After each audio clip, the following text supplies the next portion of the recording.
Hi guys, it's me and Michelle going to Cebu. Hi guys, we are bound to Mactan, Cebu. Hi Mitch.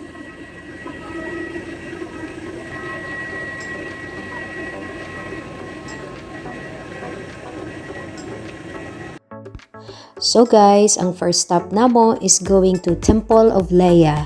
This is the first time of Michelle to go to Temple of Leia. So, amo sa siyang ilaag for a day. So, muni nga padung nami ani sa Temple of Leia and tsada kaayo ang dalan pasaka. So, kaning imong inyo nakita sa corner karon muna siya ang padung sa Chateau de Busay. Kana siya, kanang building nga diha.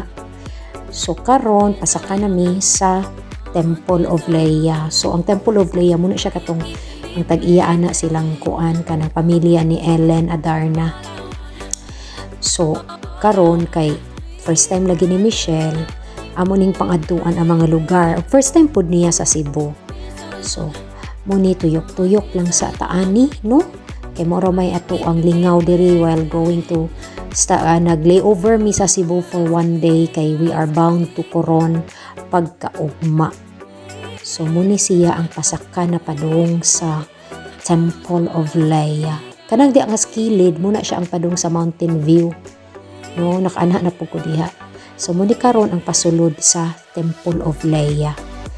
So nakaani na ko mga ikaduha na ni nako nga anha sa kuan sa Temple of Leia. So, gwapa magigyapon ang Temple of Leia, no? Di jud kalalis.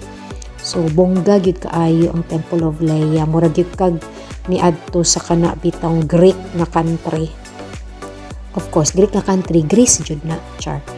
Oh, so muna siya ang lola ni Ellen, ang statue ni Leia.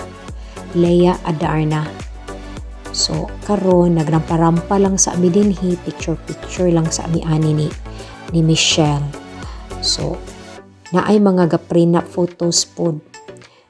So, karon pagawas na Miss Temple of Leia, ang amo na pod ani nga next stop is ang kuan kanang ang Taoist Temple. So, wala pasad kaadto si Michelle sa Taoist Temple. So, muni karon gawas na Miss Temple of Leia og next na pod na temple. No, padung na pod sa Taoist Temple. Kanang Taoist Temple nakaanha na ko dinha sa una pa katong kuan pa ko dalaga pa ko. Uyog na ko ako mga igsuon og mga amigo. Pero since first time ni Michelle, so kuyugan gyapon namo si Michelle padung sa Taoist Temple. Init kani nga panahon guys, pero lumalaban lang gyapon ang mga laagan kay alangan naman og magpuyo tano. So matangkong sa atong panimalay. So karon kay nakabakasyon ko sa Pilipinas, so mauning laag-laag lang sa Judmi. No, so pasaka gyapon ni ang Taoist Temple. Dito po ni agion dapita sudlon lahog dapita. Kanang dalan nga patuogi kan sudlon po kamo lahog sa sudlon lahog. Okay, so muni siya no. Nadiri ang mga gapamuyo ang mga dato po sa Cebu no, ang mga adunahan. So muni siya ang parking area sa kilid kanang puwa nga gate no, parkinganan sa Taoist Temple. So at the same time ang gibuhat is laag o pictura galore. So unsa pa man di atong buhaton no, magpictura gid ta tudo-tudo. Alangan naman, diba? So muna siya ang view sa city sa Cebu gikan sa taas no, sa temple. Kailangan na jud ka mag-respectful diri sa temple no. Kung unsa ilang rule sa temple, dapat lapod jud ka mo follow. Syempre kay libre na gud ni ang kuan, wala ni siya entrance ang kuan Taoist Temple, dili pareho sa Temple of Leia nga magbayad ka. So, mauni siya ang Taoist Temple. Tsada gid ni siya. Wa gini siya nausab. Sa una pa, the same lang gyapon. Ang mga tao siguro nga nag-maintain ani the same. Isa sa shame lang nga wala nag-under ang ilang fountain, no? Pero okay lang, carry lang gyapon. Kana ramon po nga fountain ang wa ni andar. So, karon after sa kuan, sa temple sa Taoist Temple nangadto pod mi sa Santo Niño kay hingdagkot mi ni Michelle. Syempre pag naakog Cebu moagi jud ko og Basilica de Santo Niño. So nagdagkot mi, actually nanulod gyud mi ani sa Basilica Kay dito og nihikap pud mi sa Santo Niño og nangamuyo og nangay pasalamat sa maayong panglawas og sa mga grasya nga makalaag, makabisita sa Cebu o makaadto pod sa Coron. So, ini siya ang amoang kuan mga pasalamat pangamuyo sa Ginoo sa Santo Niño ilabi na ug nagpakuan pud mi ani kanang nagpasayaw bitaw kanang nagpadagot og kandila nga nagpasayaw dito. So nagpapangadji ni, so tsada lang ang feeling nga makalaag ka at the same time makapangadji pud ka.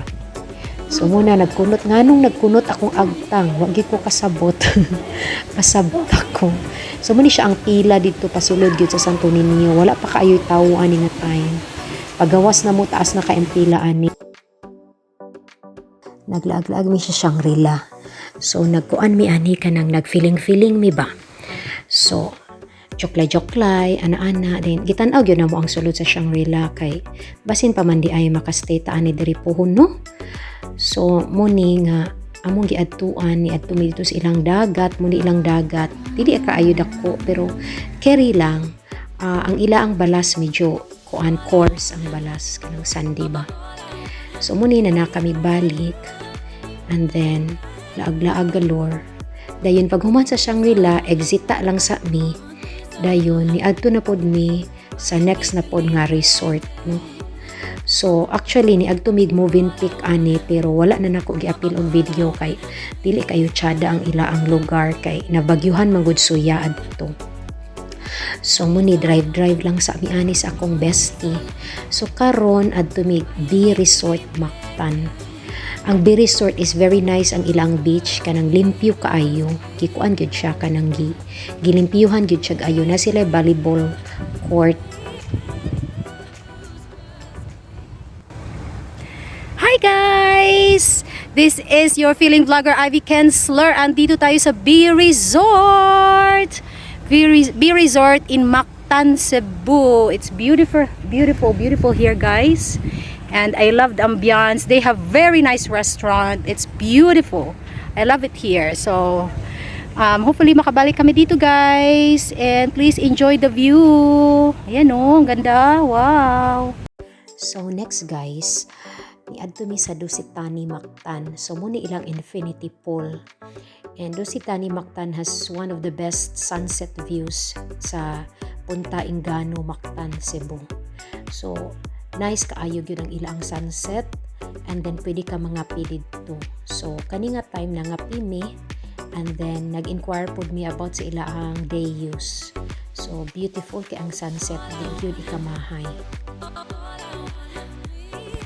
Pagkagabi dayon anak guys, niadto mi sa La Vie Parisienne sa may dapit sa may lahog. So diri mi nagtan-aw mi unsay makaon na mo ni Michelle and diri na pod mi nag-dinner.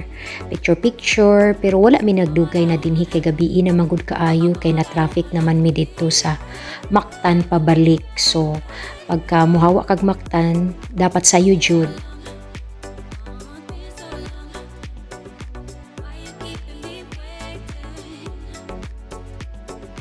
So guys, muni siya the next day back to airport na mi kay mugo na mi sa Coron. So please check my vlog about Coron guys. Find it in my YouTube vlog. Thank you!